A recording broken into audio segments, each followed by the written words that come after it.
Yakap ka na lang, pag-aalis ka na.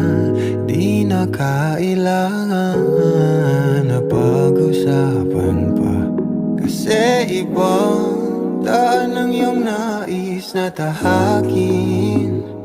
Ang alam ko ay ang sa atin lang. Kahit sa pagbitiw, ang pakiramdam ko'y gumagaan sa init ng bawat segundo. Siguro ay nag-aalinlangan ka pang umalis.